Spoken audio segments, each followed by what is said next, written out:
Hi, my name is Virgil Carter, and I am the body double for Eddie Murphy. You little bastard! Shoot him, Belter!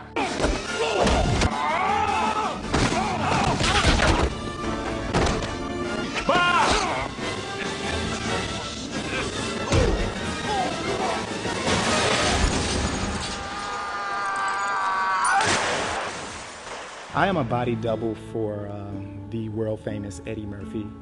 I've been his body double since 1996, so that's about 15, 16 years.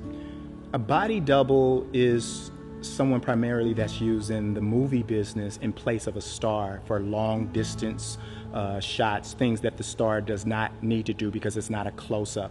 When they first called me to come to LA to do Dr. Dolittle, I was very excited, and I had to audition for that because they had not seen me. They had only heard I had a resemblance to Eddie. And I had worked on a movie called Metro, but it was just long distance stuff. Dr. Dolittle was a little bit more demanding, and I was going to be seen on film, and they wanted me to have his mannerisms down. So I went that night before they flew me into LA and went to Blockbuster and rented about 4 or 5 Eddie Murphy movies and rewind, fast forward them, writing down monologues because I did theater, so I knew how to do monologues and to be prepared.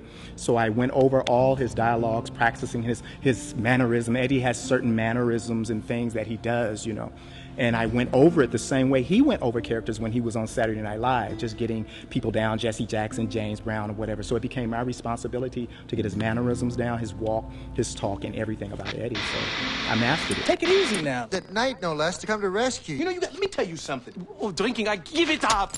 That's better. Come on, let's go.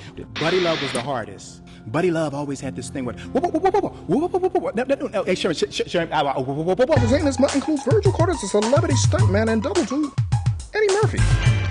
The photo doubles Virgil, but they'll make up like, and it was like Virgil standing. I want a little respect. Come on, you left me all by myself in that test tube. Hey, enough, you should, do what I tell you to do. He did these things, and all the lines would come out so fast.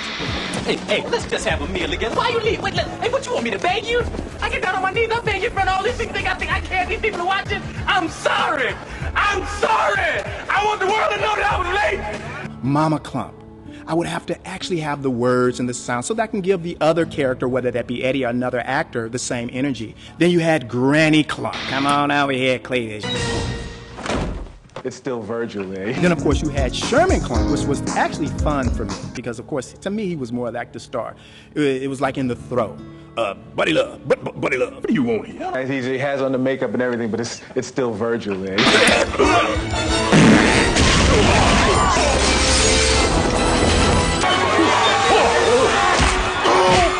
And there was Papa Clump. I hate you that hard. I'm gonna tell you something else. Oprah, Like that Oprah Winfrey. She gonna lose her weight. Wasn't nothing wrong with her. She was fine. Oprah was a fine. it was a challenge to me because each day that I had to get up in prosthetic makeup 3.5 to 5 hours, I had to get to the point where I didn't confuse one character with the other one, and I had to really play the character. Of me being Eddie's double brought me into studying him. As I said, looking at his mannerisms, looking at the way he walked, listening to the way he talked. Everything about me had to be Eddie to qualify to pass on film. I began to look at that in my life after 15 years of doubling Eddie, and I realized as a Christian, Jesus is the bright and morning star. Eddie's a star, but Jesus is that bright and morning star. And I put all of this energy into doubling Eddie, into walking like him, into looking like him, where people, when they saw me, they thought it was Eddie. And I began to realize how much of that am I doing for my Savior? Or when people see us, they need to see Christ. The Bible tells us to take off the old man and be clothed with humility and put on the clothes of Christ. It kind of reminds me of going through what we call on movie sets the works, when you go through hair and foundational makeup and then put on clothes. I had to take off things and put on things to become Eddie. The Bible tells us to do that same thing with Christ, to put off the old man and put on the new man, which is created in righteousness after the image of him that created him. And that's why I feel I owe it to God.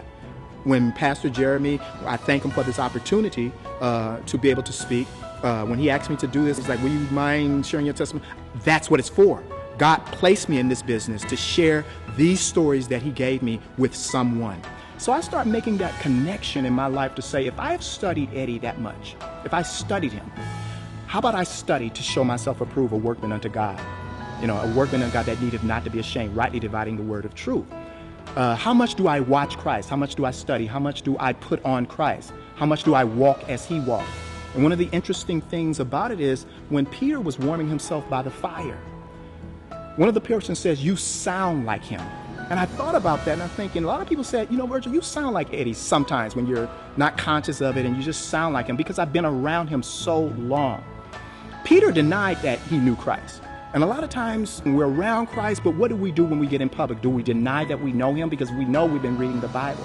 But Christ doesn't want us to deny him, because we need to sound like him. Not so much we have him on video as to how he's literally sound, but his word, his truth.